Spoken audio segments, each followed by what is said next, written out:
তোমাদের আল্লাহর সাথে সম্পর্কটা বিল্ড আপ করো। মাল্লাহুল মাওলা ফালাহুল কুল, আরবিতে বলা হয় আল্লাহকে যদি তোমার পক্ষে রাখতে পারো, গোটা পৃথিবী তোমার কাছে এসে আত্মসমর্পণ করবে ইনশাআল্লাহ। পৃথিবীর সবচেয়ে বড় প্রবলেমটা হলো মানুষ তার নিজকে নিয়ন্ত্রণ করতে পারে না। এটা পৃথিবীর সবচেয়ে বড় প্রবলেম।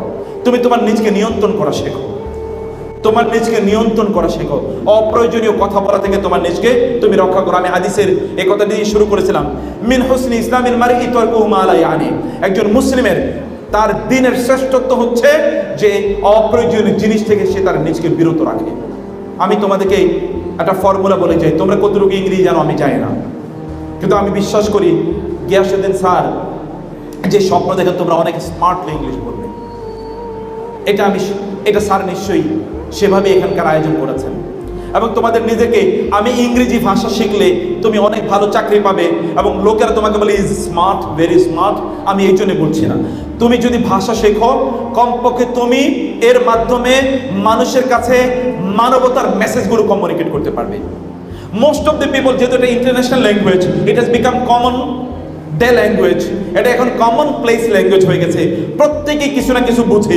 অতএব এর মাধ্যমে তুমি মানুষের কাছে দাওয়াতি কথাগুলো তোমরাই মানুষের কাছে পৌঁছাবে, দ্বীনের কথাগুলো মানুষের কাছে পৌঁছাবে।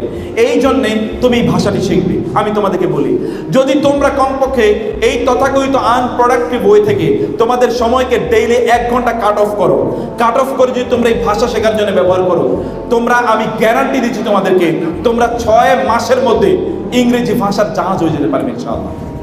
এটা কি হওয়া সম্ভব না বলো তো? 6 মাসে প্রতিদিন যদি 1 ঘন্টা হয়, তাহলে 1 মাসে কয় ঘন্টা বলো তো? 30 ঘন্টা। 6 মাসে কয় ঘন্টা? 3 6 18, 180 ঘন্টা। 180 ঘন্টা লাগে না কোন একটা ভাষাতে দক্ষতা অর্জন করার জন্য। You never need 180 hours in order to become excellent in any language. It is English, or it is French, or it is Japanese, or it is Bangla, or it is Arabic. কোন ভাষা শেখার জন্য 180 hours rigorous এটা লাগে না, কিন্তু এটা তুমি করতে পারো। তোমাদের সময়গুলোকে তোমরা কাট অফ করে এই জায়গাগুলো তোমরা মেনটেন করবে। আমাদের অন্যান্য অতিথিরা চলে এসেছেন, আমি সেই জায়গায় আমি এই জন্য তোমাদেরকে কয়েকটা আউটলাইন বলে কেবলমাত্র আমি আমার কথাটি শেষ করতে চাই যে তোমরা যে কাজগুলো করবে সেই কাজগুলোর মধ্যে আরেকটি কাজ হলো তোমাদের, তা হলো যে তোমাদের সব কিছুর উপর তোমরা আল্লাহকে প্রাধান্য দাও। সব কিছুর উপর কে প্রাধান্য দেবে বলো তো? তোমরা কাকে প্রাধান্য দেওয়া দরকার? আল্লাহকে প্রাধান্য দাও। আল্লাহকে যদি তুমি প্রাধান্য দাও, তাহলে আল্লাহ সুবহানাহু ওয়া তাআলা তোমাকে প্রাধান্য দেবেন। রাসূলুল্লাহ সাল্লাল্লাহু আলাইহি ওয়াসাল্লাম, আমিরে মুআবিয়া থেকে বর্ণিত হাদিসটি রাদিয়াল্লাহু তাআলা আনহু, তিনি মুসলিমের বর্ণনাটা, সহিহ মুসলিমের বর্ণনা। আমির মুআবিয়া রাদিয়াল্লাহু, তিনি মসজিদে ঢুকলেন, দেখলেন একদল লোক সেখানে বসে আছেন। তিনি তাদেরকে বললেন যে তোমরা কেন এখানে বসে আছো? তারা বলেন, জালাসনা নাযকুরুল্লাহ, আমরা এখানে বসে আছি, we are discussing remembering Allah, we are discussing the verses of Allah সুবহানাহু ওয়া তাআলা। আমরা আল্লাহ সুবহানাহু ওয়া তাআলার কথা এখানে বলছি। তখন তিনি তাদেরকে বললেন, আমি আল্লাহর কসম করে তোমাদেরকে জিজ্ঞেস করছি, মা আজলাসাকুম ইল্লা যালিক, এইটা ছাড়া অন্য কোনো উদ্দেশ্যে তোমরা এখানে বসোনি? তারা বলল, না, অন্য কোনো উদ্দেশ্যে বসেনি। তিনি বলেন, আমি তোমাদেরকে এই কথা তুহমাতাল লাকুম, তোমাদের বিরুদ্ধে কোনো অভিযোগ অপবাদ দেওয়ার জন্য আমি তোমাদেরকে এটা প্রশ্ন করিনি, বরং আমি শুনেছি রাসূলুল্লাহ সাল্লাল্লাহু আলাইহি ওয়াসাল্লাম তিনি মসজিদে ঢুকেছিলেন, তিনিও দেখলেন একটা এরকম একটা জটলা এখানে বসে আছেন, তিনিও আমি তোমাদেরকে যেরকম প্রশ্ন করেছি তিনি তাদেরকে এরকম প্রশ্ন করেছেন, তোমরা কেন বসে আছো? তারা বলেন, আমরা এখানে আল্লাহর স্মরণের জন্য বসে আছি, আল্লাহ সম্পর্কে এখানে আমরা আলোচনা করছি। তিনি বলেন, তোমাদেরকে আমি আল্লাহর কসম করে বলছি, এছাড়া আর কোনো কারণে তোমরা বসোনি? তারপরে, না, অন্য কোনো কারণে আমরা এখানে বসিনি, কারণ আল্লাহর জন্য বসেছি। তিনি বলেন, আমি তোমাদেরকে তোমাদের বিরুদ্ধে অপবাদ দেওয়ার জন্য, অভিযোগের জন্য আমি এটি জিজ্ঞেস করিনি। জিবরিল আমার কাছে কিছুক্ষণ আগে আসলো এবং এসে আমাকে বলল, আল্লাহ সুবহানাহু ওয়া তাআলা ফেরেশতাদের সাথে তোমাদেরকে নিয়ে গর্ব করছেন। এটা মুসলিমের হাদিস, ওই মুসলিমের হাদিস। আল্লাহ ফেরেশতাদের সাথে তোমাদেরকে নিয়ে গর্ব করছেন। ইন্নাল্লাহু ইউবাহি বিকুমাল মালাইকা, আল্লাহ তোমাদেরকে নিয়ে গর্ব করছেন। তোমরা কি তোমাদের নিজেকে এই জায়গায় নিয়ে যেতে পারো না? যা এই জায়গায় নিয়ে যেতে পারো না? তোমরা বলো তো, পারো কি না? পারো। তাহলে করতে হবে, তোমাদেরকে কি করতে হবে? আল্লাহর জন্য তোমাদের কিছু সময় বরাদ্দ করে রাখতে হবে। আল্লাহ সুবহানাহুর জন্য কিছু সময় বরাদ্দ করে রাখা। বাবা মার সাথে সম্পর্ক কেমন তোমাদের? সবাই যাদের সম্পর্ক খুবই ভালো তারা হাত তোলো দেখি। মাশাআল্লাহ, আলহামদুলিল্লাহ, প্রাণ জুড়িয়ে গেল। রাসূলুল্লাহ সাল্লাল্লাহু আলাইহি ওয়াসাল্লাম বলেছেন, কেউ যদি চায় তার রিজিকের মধ্যে বারাকা হোক, তার হায়াতের মধ্যে বারাকা হোক, তাইলে সেই জন্য আত্মীয়তার সাথে সম্পর্ক আত্মীয়দের সাথে সম্পর্ক ভালো রাখে। পিতা মাতার চেয়ে পরম আত্মীয় কে আছে এই পৃথিবীতে? পিতা মাতার চেয়ে পরম আত্মীয় এই পৃথিবীতে আর কে আছে? পিতা মাতার সাথে সম্পর্ক ভালো রাখলে আল্লাহ সুবহানাহু ওয়া তাআলা তোমার হায়াতের মধ্যে বারাকা দেবেন এবং তোমার রিজিকের মধ্যে আল্লাহ তাআলা বারাকা দেবেন। এটা রাসূল সাল্লাল্লাহু আলাইহি ওয়াসাল্লাম বলেছেন সহিহ হাদিস। অতএব তোমাদের এই কাজটি করা দরকার, তাদের সাথে সম্পর্ক বাড়ানো। এবং সর্বশেষ যেটা তোমাদেরকে বলবো তা হলো যে তোমরা কোরআন তেলাওয়াত করো। কোরআন তেলাওয়াত করতে পারো না এরকম কেউ আছো এখানে? কোরআন তেলাওয়াত করতে পারো না? আমি তো ওকে দেখে মুগ্ধ হয়েছি তার তেলাওয়াত শুনে। আমার বিশ্বাস সবাই এরকম সুন্দর করে তেলাওয়াত করতে পারে। এরকম তেলাওয়াত করতে পারা উচিত না আমাদের সবার? ইনশাআল্লাহ সুন্দর করে কোরআন তেলাওয়াত করো। তুমি যদি আল্লাহর সাথে কথা বলতে চাও তাহলে নামাজে দাঁড়িয়ে যাও। আর তুমি যদি চাও যে আল্লাহ তোমার সাথে কথা বলো তাহলে কি করবে বলো? তাহলে কি করবে? কোরআন তেলাওয়াত করবে। যদি তুমি চাও আল্লাহ তোমার সাথে কথা বলুক তাহলে তোমার কাজ কি? তাহলে কোরআন তেলাওয়াত করা। তোমরা এই কাজগুলো করবে। আমি 5 মিনিটের মধ্যে বাকি কয়েকটা প্রেসক্রিপশন দিয়ে তোমাদেরকে আমি শেষ করতে চাই। তাহলে যে সোশ্যাল মিডিয়া, এই সময়ের সবচেয়ে বড় ভাইরাসের নাম হলো সোশ্যাল মিডিয়া। ভাইরাস বুঝো তো? এই ভাইরাস করোনা ভাইরাসের চেয়ে মোর ডিস্ট্রাকটিভ। এই ভাইরাসের নাম কি? Social media. এটার নাম যারা সোশ্যাল মিডিয়া দিয়েছে নিশ্চয়ই তারা একটা জায়গায় ভুল করেছে। এটার নাম পুরোটাই হলো আনসোশ্যাল মিডিয়া। এটার নাম কি? Unsocial media. এই মিডিয়া মানুষকে প্রচন্ডভাবে সোসাইটি থেকে কাট অফ করে দেয়, প্রচন্ডভাবে সোসাইটি থেকে কাট অফ করে দেয়। আগে তোমার বাবাকে জিজ্ঞেস করে দেখো, তোমার বাবা তোমার আত্মীয় স্বজনের সবাইকে চিনতেন এবং নাম জানতেন, তাদের প্রত্যেকের সাথে তার সাক্ষাৎ হতো।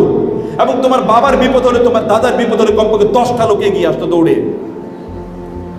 গতকালও তোমরা দেখেছো যে ফ্লাইওভারের শার্টার পড়ে মানুষ মারা গিয়েছে না? ওই লোকগুলোকে উদ্ধার করার চেয়ে সেখানে ছবি তুলে সোশ্যাল মিডিয়াতে দেওয়ার প্রতিযোগিতা ছিল অনেক বেশি। কিছুদিন আগে বাংলাদেশে এরকম একটা ছবি ভাইরাল হয়েছিল। একটা মেয়ে, একজন নারী, তিনি যাচ্ছিলেন, তাকে ছিনতাই করছে। ওই নারীকে বাঁচানোর পরিবর্তে ওইখানে কয়েকশো লোক তারা কেবলমাত্র ওটা ভিডিও ধারণ করছে। একটাই প্রতিযোগিতা, কে এটাকে ধারণ করে কত দ্রুত সোশ্যাল মিডিয়াতে এটা আপলোড করে দেবে। এটা কি কোনো সুস্থতা নাকি অসুস্থতা বলো তো? এটা একটা চরম অসুস্থতা, একটা চরম অসুস্থতা। এই অসুস্থতা আমাদেরকে তথাকথিত সোশ্যাল মিডিয়া বানিয়ে দিয়েছে, অ্যাডিক্টেড বানিয়ে দিয়েছে। মনে রাখবে, অ্যাডিকশন কেবলমাত্র মাদক দ্রব্যের মাধ্যমে হয় না, অ্যাডিকশন কিন্তু আরো অন্যান্য মাধ্যমে হয়। এখনকার সবচেয়ে বড় অ্যাডিকশন এর নাম হলো সোশ্যাল মিডিয়া। মানুষগুলো মাতালের মতো হয়ে যায়।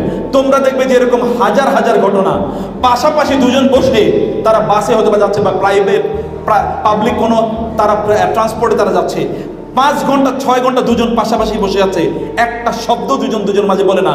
এটা কোনো অসুস্থ সমাজের চিত্র হতে পারে, কোনো সুস্থ সমাজের চিত্র এটা হতে পারে না। এটা কোনো সুস্থ সমাজের চিত্র হতে পারে না। এটাই হচ্ছে। এবং এভাবে আমরা আমাদের সময়গুলোকে ধ্বংস করে দিচ্ছি। তোমার হাজার ভার্চুয়াল ফ্রেন্ড আছে, কিন্তু তোমার অ্যাকচুয়াল ফ্রেন্ড একজনও নাই। এটা কেমন জীবন? অথচ তোমাকে তো উত্তম বন্ধু গ্রহণ করা তোমার জন্য এটা তোমার এই পৃথিবীর শ্রেষ্ঠতম কাজ ছিল। ওমর রাদিয়াল্লাহু আনহু একটা বর্ণনা আছে, তিনি বলছেন এই যদি না থাকতো, আমার যদি মুজালাসা আল আখ আল ইখওয়া, আমার যদি ভাই এমন গভীর বন্ধুত্বওয়ালা বন্ধুরা না থাকতো, ভাইরা না থাকতো, তাহলে এই পৃথিবীতে আমার বেঁচে থাকার স্বাদ থাকতো না। তো তোমার এরকম কয়জন বন্ধু আছে যারা অ্যাকচুয়াল ফ্রেন্ড, তোমার বিপদে ওরা সত্যিকার অর্থে এগিয়ে যাবে? সব ভার্চুয়াল ফ্রেন্ড, এদের কারোই খবর নাই। এটা এমন একটা সমাজ, অথবা এটা একটা বিশাল বড় একটা অ্যাডিকশন আমাদের জন্য তৈরি করছে। এই অ্যাডিকশন থেকে বাঁচতে হবে তোমাদেরকে। এটা একটা ভয়ঙ্কর অ্যাডিকশন এবং এটা একটা মরণ ফাঁদ তৈরি করেছে আমাদের জন্য। বাংলাদেশে কয়েকদিন পর্যন্ত দেখেছো না, প্রেমের টানে ওই দেশ থেকে এগিয়ে এসেছে। এটা কোনো মুসলমান সমাজের শব্দ হতে পারে? কোন মুসলমান সমাজে এরকম শব্দ কিভাবে উচ্চারিত হয়? সমাজ যদি পচে যায় তাইলে কেবলমাত্র এগুলো শব্দ উচ্চারিত হয়। আর মুসলিম তথাকথিত মুসলিম সাংবাদিকরা পর্যন্ত এগুলোকে ফলো করে প্রচার করে।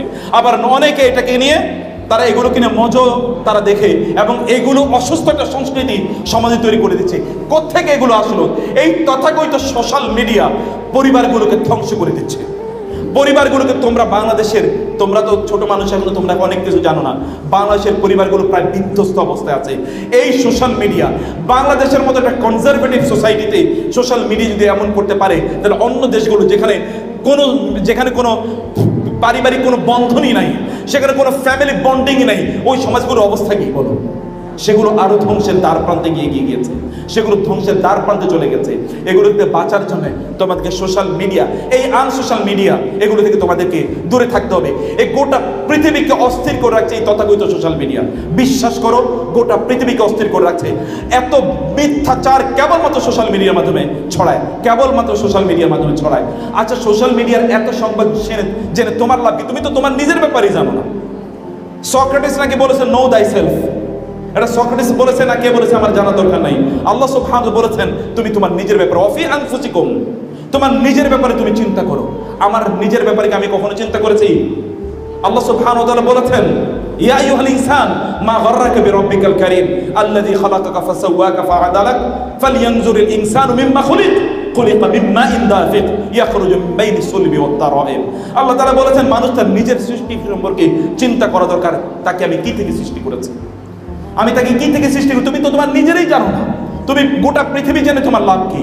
অন্য কোথায় কি হচ্ছে না হচ্ছে এটা জেনে তোমার লাভ নাই। তোমার পূর্বপুরুষদেরকে, তোমার দাদা যদি বেঁচে থাকে, দাদি যদি বেঁচে থাকে, নানা বেঁচে থাকলে, নানি বেঁচে থাকলে তাদেরকে একবার জিজ্ঞেস করে দেখো তাদের লাইফটা কেমন গিয়েছে। তারা প্রচন্ড শান্তির মধ্যে, প্রশান্তির মধ্যে তারা কাটিয়েছে। কিন্তু এখন কোনো শান্তি নাই, প্রশান্তি নাই, শান্তি নাই, প্রশান্তি নাই। কয়েকদিন আগে তোমরা দেখেছো একটি ছেলে একজন মহিলাকে বিয়ে করেছে, মহিলার বয়স 40, ছেলের বয়স 20 বা 25, এবং সর্বশেষ ওই নারী আত্মহত্যা করেছে। এগুলো তোমরা শুনেছো না? Social media. আচ্ছা, কেউ কি একজন তার চেয়ে একটু বেশি বয়সের কাউকে বিয়ে করতে পারে না? এটা কি ইসলাম নিষিদ্ধ করেছে? রাসূলুল্লাহ সাল্লাল্লাহু আলাইহি ওয়াসাল্লাম যখন খাদিজাকে বিয়ে করে রাদিয়াল্লাহু তাআলা আনহা, তখন অধিকাংশ বর্ণনার মধ্যে খাদিজা রাদিয়াল্লাহু তাআলার বয়স তখন 40। এই বক্তব্যে ডিবেট আছে। এখন আধুনিক অনেক তথাকথিত অনেক স্কলাররা, তারা বিভিন্ন স্কলার এটা বলতে চায় যে না, বয়সের এইজ গ্যাপ এত বেশি ছিল না। এইজ গ্যাপ এত বেশি না থাকলেও খাদিজাতুল কুবরা রাদিয়াল্লাহু তাআলা আনহার বয়স রাসূলুল্লাহ সাল্লাল্লাহু আলাইহি ওয়াসাল্লামের চেয়ে বেশি ছিল। 15 না হলেও বেশি ছিল। এই ব্যাপারে কোনো দ্বিমত নাই। রাসূলুল্লাহ সাল্লাল্লাহু আলাইহি ওয়াসাল্লাম যদি তার চেয়ে বেশি বয়সের একজন নারীকে বিয়ে করতে পারেন, যিনি এর আগে তার স্বামী মারা গিয়েছেন, এরকম একজন নারী তার আগে বিয়ে হয়েছে অথচ তিনি তখন বিয়ে করেন নাই, তাহলে এটা কি সমাজে কোনো স্টিগমা? এটা কি কোনো অপরাধ নাকি? এটা নিয়ে কেন ট্রল করতে হবে, অথবা এটা নিয়ে কেন তাকে বিপদে থাকতে হবে এবং শেষ পর্যন্ত তাকে আত্মহত্যা করা লাগে? এটা কেমন সমাজ? এই সোশ্যাল মিডিয়া গোটা সমাজটাকে অস্থির করে দিয়েছে। এই মিডিয়ার পার্ট তোমার হওয়ার দরকার নাই প্লিজ। তার মানে কি তুমি মিডিয়ার পার্ট হবে না? সোশ্যাল মিডিয়াকে তুমি নিয়ন্ত্রণ করবে না? করবে, করবে, অবশ্যই করবে। তা কি জন্যে? তা তোমার কল্যাণের জন্য। For the sake of, for example spreading Islam, আমরা সোশ্যাল মিডিয়া ব্যবহার করি। কিন্তু আমি তোমাদেরকে এখানে যারা আছো তোমাদেরকে আমি বলে যাই, আর বলা হয়, আরবরা বলে ইউরাফুর রাজুল বিসওয়াদিতিহি, ইংরেজিতে বলা হয় a man is known by the company he keeps. তোমার বন্ধুদের মাধ্যমে তুমি পরিচিত হবে। আমি তোমাদেরকে বলি, তোমাদের ফেসবুকের প্রোফাইলটা আমাকে বলে দিও, একবার বলো, আমি প্রোফাইলটা দেখে বলে দেবো তুমি কেমন চরিত্রের মানুষ। আর কিচ্ছু বলা লাগবে না আমাকে। তুমি গত 20 দিন তোমার ফেসবুকে কি লিখেছো, কি বলেছো, এটাই বলে তো what sort of personality you are. তুমি কেমন মানুষ, কেমন ব্যক্তিত্ব, এটা তারই প্রমাণ করে। উগ্রবাদীদের ফেসবুকে দেখবে উগ্র কথা বলছে, রাজনীতিবিদের ফেসবুকে গেলে তুমি রাজনীতি দেখবা, যে সিনেমা নাটক করে ওইখানে তার ওইটাই তুমি দেখতে পাবা, যে অশ্লীলতা করে ওর ফেসবুকে ওটাই প্রমোটেড হয়, আর যে দিনের কথা বলে তার ওইখানে কেবল দিনের কথা, কেবল কোরআনের কথা বা হাদিসের কথা। অর্থাৎ তার ফেসবুকটা তার চরিত্র কিনা বলো তো? তার ফেসবুকটা তার ফেস, বুক না থাকলেও ফেস আছে। এখনকার ছাত্রদের মধ্যে একটাই আছে, ওরা বুক হারিয়ে ফেলছে, এখন শুধুমাত্র ফেসবুক নিয়ে আসে। নাই এরকম? এখন বই বাদ, এখন শুধু ফেসবুক। বুক একটাই, তা হলো ফেসবুক। এটা না লাগে কোনো টেবিল, না লাগে কি কোনো কলম, কেবল একটা স্মার্টফোন থাকলেই চলে, আর কিচ্ছু লাগে না। এইরকম ফেসবুক তোমাদের দরকার নাই। মেক ইউর ফেস রিয়েল বুক। তোমার ফেসটাকে সত্যিকার তো তোমরা বই বানাও। ফেসবুক তোমরা ব্যবহার করতে পারো। আমি কেবলমাত্র ফিক অফ ফেসবুক, অর্থাৎ ফেসবুক ব্যবহার কিছু মাসালা বলছি আমি। 1 নম্বর মাসালা হলো, ফেসবুক ব্যবহার করার আগে তোমার নিয়তটা ঠিক করো। আল্লাহর কসম করে বলছে, নিয়ত যদি তুমি ঠিক না করো, এটা তোমার কোনো কাজে লাগবে না, না দুনিয়াতে না আখিরাতে, বরং আখিরাতে গিয়ে তোমার জন্য ডেঞ্জারাস হয়ে যাবে। কারণ আল্লাহ সুবহানাহু তোমাকে বেহুদা তৈরি করে না, এমনি কোনো কাজ নাই। তোমরা কি মনে করছো খালাকনাকুম আবাসান ওয়া আন্নাকুম ইলাইনা লা তুরজাউন, যে আমি তোমাদেরকে এমনি তৈরি করেছি আর তোমরা আমার কাছে ফিরে আসবে না? ফাতাআল্লাহুল মালিকুল হক লা ইলাহা ইল্লা হুয়া রব্বুল আরশিল কারীম।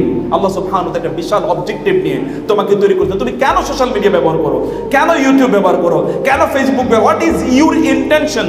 তোমার নিয়ত কি? একজন মুসলিম তো নিয়ত ছাড়া কোনো কাজ করতে পারে না। তার প্রত্যেক ইন্নামা লিকুল্লি মা নাওয়া, তার নিয়ত দরকার প্রত্যেকটা কাজে রাখে। তোমার নিয়তটা কি? তোমার নিয়তটা ঠিক করে নাও। আমাকে একজন মাওলানা বলেছে, আমি খুবই প্যাথেটিকলি আবার খুব দুঃখের সাথে বলছি, তিনি বলছেন আমার ফেসবুক আমি ব্যবহার করি কেবল আমার ফেস প্রমোট করার জন্য। আমি বললাম লা ইলাহা ইল্লাল্লাহ ইউসজারু বিহা উলাই আন-নার, এই সকল লোকদেরকে নিয়ে হয়তো জাহান্নাম প্রথম উদ্বোধন করা হবে। আল্লাহ আমাদেরকে তাদের অন্তর্ভুক্ত না করুন, আল্লাহ আমাদেরকে তাদের অন্তর্ভুক্ত না করুন। বাংলাদেশের মানুষ তো এখন কোনটা জাহান্নাম কোনটা জান্নাত তাও বোঝে না।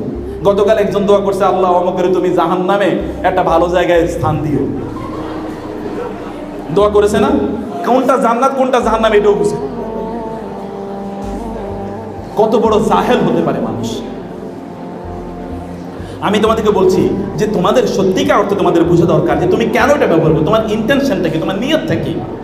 2 নম্বর হচ্ছে, শোনো, একজন মুসলমান তার কিন্তু চোখকে নিয়ন্ত্রণ করা লাগে। তুমি যখন সোশ্যাল মিডিয়া স্ক্রল ডাউন করো তখন এখানে কি অশ্লীল ছবি আসে না? বলো তো, আসে কিনা অশ্লীল ছবি?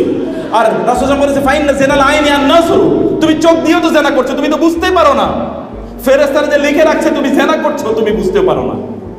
এটা জেনা, চোখের জেনা আছে এখানে। তুমি দেখছো তোমার ফেসবুকে তোমার ছবিগুলো আপলোড করছো, ফেসবুকও কিন্তু রাসূল বলেছেন মুসলিমের হাদিস আল আইনু হাক্কুন, তোমার একটা চমৎকার ছবি তুমি সেখানে দিয়ে রাখলে এই ছবি দেখে অন্য কেউ তোমাকে কি করতে পারে, তোমার চোখ লাগাতে পারে এবং তুমি এর কারণে অসুস্থ হয়ে যেতে পারো। তুমি এর কারণে কি হতে পারো? অসুস্থ। অপ্রয়োজনীয় তোমার একটা দরকার নাই। তুমি কোথাও আড্ডা দিতে গিয়েছো, বন্ধু বান্ধবরা ঘুরতে গিয়েছো, সব ফেসবুকে জানাইতে হবে? আল্লাহর 2-1টা জানাও না please. Communicate with Allah rather than with the people. তোমার 10টা 50টা 1000 10,000 10 কোটি লাইক করলে তোমার লাভ কি? এই পৃথিবীতে বহু লাইক খোর আছে, আমি তাদেরকে জানি। আল্লাহ সুবহানাহু ওয়া তাআলার দৃষ্টি তারা এত এত ঘৃণিত যে জাহান্নামের সর্বনিম্ন জায়গায় ওদেরকে পাঠাইলো। জাহান্নামের কি? জাহান্নামের লস, জাহান্নাম চাইবে না যে আমি এদেরকে পাই। জাহান্নাম বলবে এদেরকে আমার কাছ থেকে দূরে সরানো হোক। এরকম লোকের লাইকের অভাব নাই, আছে না এরকম? তুমি সিনেমা নাটক যারা করে, অশ্লীলতা যারা করে, দেখবা লাইকের অভাব নাই। তুমি এত লাইক, আল্লাহ সুবহানাহু কয়টা লাইক দিচ্ছেন তোমাকে, তার পিছনে তুমি ঘুরো। মানুষ লাইক দিলে তোমার লাভ কি? মানুষ তোমার পক্ষে কমেন্ট করলে লাভ কি? আল্লাহ তোমার পক্ষে কতটুকু কমেন্ট করছে? রুব্বা মারুফিন ফিস সামা মাজহুলিন ফিল আরদ ওয়া রুব্বা মাজহুলিন ফিল আরদি মারুফুন ফিস সামা। অনেক লোক আছে দুনিয়ার কেউ চেনে না, কিন্তু আল্লাহ তাআলা তাকে চেনেন, আসমানবাসীরা তাকে চেনে। অনেক লোক আছে দুনিয়ার সবাই তাকে চেনে, কিন্তু আল্লাহর আসমানে যারা আছে কেউ তাকে চেনে না। তুমি কি এমন মানুষ হতে চাও? না তুমি এমন হতে চাও যে তোমাকে কেউ চেনুক না চেনুক, কমপক্ষে তোমার রব তোমাকে চেনে এবং ফেরেশতারা তোমাকে চেনে, এটি তোমার জানা দরকার। লাস্ট যে কথাটি বলতে চাই তা হলো যে ফেসবুকে যা পাইছো তাই শেয়ার করে দিলা। একদল লোক আছে লাইক খোর, আর একদল আছে শেয়ার খোর। এগুলো মদখোরের টাইপের। এগুলো কি খোর? এগুলো মদখোর, জুয়া খোর টাইপের। যা পায় তাই কি করে? শেয়ার করে। এটা শেয়ার খোর, যা পাইছে তাই খাইতেছে। সব কিছুকে শেয়ার করা যায়? কাফা বিল মারই কাযিবান আই ইউহাদ্দিসা বিকুল্লি মা সামিআ। হাদিসে এসে একজন ব্যক্তির মিথ্যাবাদী হওয়ার জন্য এতটুকু যথেষ্ট, যা শুনছে তাই প্রচার করে দিচ্ছে। আল্লাহ সুবহানাহু ওয়া তাআলা বলেন ইযা জাআহুম আমরুম মিনাল আমনি আওয়াল খাউফি আযাউ বিহি। মুনাফিকদের ক্যারেক্টার হলো যা শুনে তাই প্রচার করে, কোনোদিন চেক করে দেখে না। ইযা আল্লাহ সুবহানাহু ওয়া তাআলা বলেন যখন তোমাদের কাছে এমন কেউ আসে, বিনাবাইন ইযা জাআকুম ফাসিকুম বিনাবাইন ফাতাবায়ানু, তোমাদের দায়িত্ব হলো এগুলো তোমরা খবর নেওয়া, যে কে কি বলছে না বলছে, সত্যিকার অর্থে ঠিক বলছে কিনা, সেগুলো তোমাদের বোঝা দরকার এবং জানা দরকার। ফেসবুককে তোমরা অন্যের সাথে হারাম, আমি লাস্ট আবারও তোমাদেরকে বলি, আমার এখানে আমার মেয়ে এবং ছেলেদের তুল্য তোমরা প্লিজ এই সোশ্যাল মিডিয়াকে তোমরা হারাম কাজে ব্যবহার করো না, হারাম রিলেশন তৈরি করার জন্য তোমরা এটাকে ব্যবহার করো না প্লিজ। অপ্রয়োজনীয় কথা বলার জন্য এটা ব্যবহার করো। ফেসবুকে তোমার মনে কষ্ট, ফেসবুকে একটা পোস্ট দিলা, এই পোস্ট কাকে তুমি শুনাই না? মহান আল্লাহ যে তোমার উপর অসন্তুষ্ট হয়ে যান। তুমি আমাকে বলে না, এটাও কিন্তু শিরক হতে পারে। আমি বলে গেলাম, এখানে বড় শেখ বসে আছেন। তুমি আল্লাহকে শোনালেন, অন্য মানুষকে শুনি, অন্য মানুষের কাছ থেকে সিম্পেথি পেতে চাও, আল্লাহকে তুমি চাইলে না। ওয়া আন্নাল মাসাজিদা লিল্লাহি ফালা তাদউ মা আল্লাহি আহাদা আম্মা ইউজিবুল মুত্তাররা ইযা দাআহু ওয়া ইয়াকশিফুস সু ওয়া ইয়াজআলুকুম খুলাফা আল আরদ ইলাহুম মা আল্লাহ। আল্লাহ ছাড়া তুমি কার সাহায্য চাও? সাহায্য তো করবে তোমাকে আল্লাহ। তোমার কষ্টের কথা তুমি আল্লাহকে বলতে পারলে না? তুমি আল্লাহকে বলার আগে অন্য কাউকে বলো। তোমার ঈমান আসলে ইসলাম কোথায়? এগুলো কিসের ঈমান, কিসের ইসলাম? এগুলো কোনোটাই না। তুমি মানুষের দোয়া চাইতে পারো, that is a different issue, but you should seek the support of your lord first. তোমার রবের সাপোর্ট তোমাকে প্রথম চাওয়া দরকার এবং তার কাছে তোমাকে প্রথম ধারণা দেওয়া দরকার। অনেক ইস্যু ছিল আলোচনা, আমি কয়েকটি জায়গা থেকে ক্ষুদ্র ক্ষুদ্র কথা তোমাদেরকে বললাম। তোমরা এগুলোতে সব কিছুতে অ্যাগ্রিড তো নাকি? আমি সবাই কথা বলতে হবে, আমি কোরআন হাদিসের বাইরে কিচ্ছু বলি নাই। এগুলো সব কিছুতে অ্যাগ্রিড তো ইনশাআল্লাহ? এগুলো সব মেনে চলবে তো ইনশাআল্লাহ? তোমরা এমন মা হও যাদের পেট থেকে ওমর ইবনে আব্দুল আজিজরা জন্ম নেয়। তোমরা এমন বাবা হও যাদের পেট থেকে আব্দুল্লাহ ইবনে ওমর অথবা আব্দুল্লাহ যাদের থেকে যাদের ঔরস থেকে আব্দুল্লাহ ইবনে ওমর অথবা আব্দুল্লাহ ইবনে আব্বাসদের জন্ম হয়। এমন তোমরা হতে পারো না? হতে পারো কেন ইনশাআল্লাহ? আল্লাহ সুবহান তোমাদেরকে এভাবে কবুল করে নিন, আমিন। هذا وصلى الله سبحانه وتعالى نبينا محمد وعلى اله وصحبه اجمعين سبحانك اللهم وبحمدك اشهد ان لا اله الا انت استغفرك واتوب اليك والسلام عليكم ورحمه الله وبركاته.